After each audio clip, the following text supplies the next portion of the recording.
Raise them up. We're here today with one of the Oakland County's most influential educators, administrators, and innovators. Please tell the world your name and a formal introduction and what's it like to be a dean.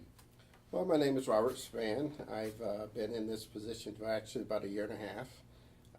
Prior to that, I was in recruitment and marketing for about 28 years. Wow. Yeah. Wow.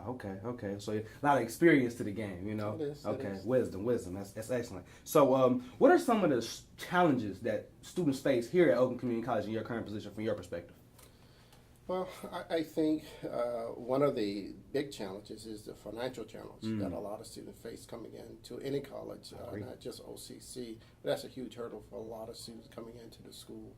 One of the things that the college are trying to do here at OCC is to provide various scholarships to help those students and to help them navigate the financial aid process also. At all 5 of our campuses, we have financial aid departments and financial aid managers who really work with those students to help navigate them through that process. Okay. So we're speaking about scholarships, you know, and paying for school, you know, and so we all know when we're trying to pay for school and scholarships, sometimes you have to qualify. You have to meet certain benchmarks. You have to be a certain caliber of student to get some of that money. So we have an organization here on campus called Man Up, and Man Up, you know, fosters, you know, academic and social excellence. So how do you think Man Up contributes to helping students overcome some of these obstacles here at Oakland Community College? I think that one of the key things is networking, because if you have a group of students coming in freshmen, there's a lot. With the Man Up program, you have first year and second year students, and the networking that goes on is those second year students can help the first year student navigate that process, and sometimes it's much easier peer to peer, telling them about, well, this is what I did in order to go through financial aid. This is the contact person I used to go through financial aid, because the second year person have cultivated a relationship with the financial aid people, the counseling people, and it's much easier for a first year student to receive that coming from a second year student and understand the navigation. So it's very critical, the role that especially minority males coming into the school and gravitating towards the second year student in terms of giving them that sense of direction. That's a very good point. Just to kind of piggyback on what you're saying, I kind of see that because some Man Up students have also gotten themselves into other organizations here on campus, such as student ambassador roles, you know, Phi Theta Kappa. So I can see how it intertwines and it really builds upon character as well as academic excellence. So during the 2012 and 2013, you know, the beginning, the origin of Man Up, Greg Anderson was the president, and he was blessed to have you as one of his advisors. So how was it like working with him? A sense of direction. You know, I can remember the first meeting that we had, and we were wondering, where are they? You know, because nobody was coming. I think we had like 2 people. And then all of a sudden, by the time that meeting ended, if I'm not mistaken, I thought we had about a dozen to about 15 students ended up showing up. And I'd be quite honest, I was quite surprised. But Greg was out in the hallway trying to get people to come in and so forth. And gradually they started coming in, and then they kept coming. You know, the next meeting, you know, they started telling others about it. So I think a great leader. I think that is evidence in how he passed the torch on to others. When Greg left, a student by the name of DeLon took over that position, and I often use the example of a solid flame on that torch, a flickering flame on that torch. And to me, a solid flame is one that when that torch is passed on, is still burning strong, meaning that whatever the tenets were for the origin of Man Up is still moving forward. A flickering flame to me on that torch is when those tenets are not really doing the things that they're supposed to be doing, or the person who's been given that torch is not doing the things that they should be doing. And I have to say, when that was passed on to DeLon, he did an excellent job stepping in as a leader. When Greg gave it to him, and then when he gave it to you, again, a solid flame, a flame. So I think as a result of that, I saw promise. I saw leadership. I saw somebody who had set the tone, starting with Greg, and that flame continued to burn even today. Students are involved, and I think what it does, it exposes students to a lot of things. you begin to realize that I'm not limited. We can do a lot of things because, let's face it, sometimes people have some reservation about minority students on campus, for whatever the reason may be. And one of the things I have to say in the 2 years with the Man Up Here is that I have nothing but positive responses. I've heard nothing but positive responses about the Man Up program and so forth because, again, the bar was set and it's being maintained. Okay. That's good news.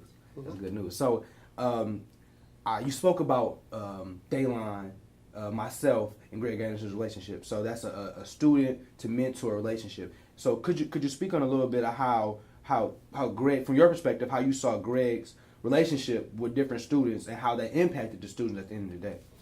Oh, that's really easy. He talked about his life. Mm. And unfortunately, many of us could relate to the struggles, whether we're talking family struggles, or we're talking academic struggles, or we're talking financial struggles. Greg was able to relate to the student, and that was the first thing that they realized, that, wait a minute, the stuff that I was dealing with, that I thought I was the only person, here's somebody who made it. Yeah. And guess what? He was dealing with some of those same struggles. And all of a sudden they realized that this is nothing unusual, And then he talked about how he overcame those things. And all of a sudden people began to realize that, wow, I can overcome my struggles and so forth. So to me, that alone became very powerful. And students began to gravitate towards that. I think the other thing is consistency. What I liked about Greg is that if he says he's going to do X, he's going to do X. That's real. And he was consistent with a program, with an agenda every week, and it allowed students to really sit and talk about things, their situation, gave them the floor. It was their stage in a sense. And that to me is a sign of a great leader. It was never in my mind about Greg. It was always about what can I do to help this young brother get to the next level and so forth. And I think when you have a mindset like that, God will give you what you need. I truly, truly believe that. You look at Greg today and how he has risen, the things that he's doing now and still moving forward and so forth. I think that we all are responsible for not only planting a seed, but helping it to germinate. And I think Greg have done that. That's wonderful. That's a blessing. That's a blessing to have on this campus, really worldwide. So my last question is, would you recommend Greg, to speak for other student services here at the campus? And if you would, could you provide some of the reasons for the people? Well, I think many of the reasons, what I just enumerated a few minutes ago, he's really a true leader. I think Greg has a passion for wanting to see this next generation get to the next level. I think there's something about honesty that people can read through you. If you don't have that, people see that with Greg, and I think as a result of that, it makes a difference. So I think in terms of being able to speak to students who are credible, Greg would be a credible person. I think people get that. And this is the reason why I think so many have been receptive when he comes with his message. He's serious.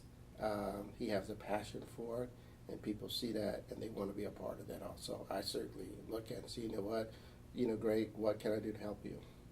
I don't want to get in front of you, but let me be your support and do whatever I can do as an administrator here at OCC to help you. And it's just not me, but Dr. Shatko, the campus president, have been very supportive of the Man Up program and so forth, and various people like, Steve Lennon in financial aid and so forth, that we have cultivated a relationship that Greg can go to an instructor or go to a financial aid person who he cultivate that relationship, and it makes that transition so much easy for that student coming in. So absolutely, by coming in and talking to, and I think the bottom line is that what I sense from Greg is that he want to partner with you. Let me partner with you to help grow these guys up. And we can do some things together. It's not about Greg, but it's about us partnering together for the benefit of those students there. And hopefully, that to me, that's a part of planning and helping to germinate that seed, because we will go on in life and do some great things, but some of those students are going to remember, I was there one time, and now I'm here, is because of that seed that not only was planted in me, but was helped germinated at OCC and so forth. So, absolutely. Mm. Well, spoken like a true educational champion. Thank you very much, sir. My pleasure. Thank you. Yes, sir.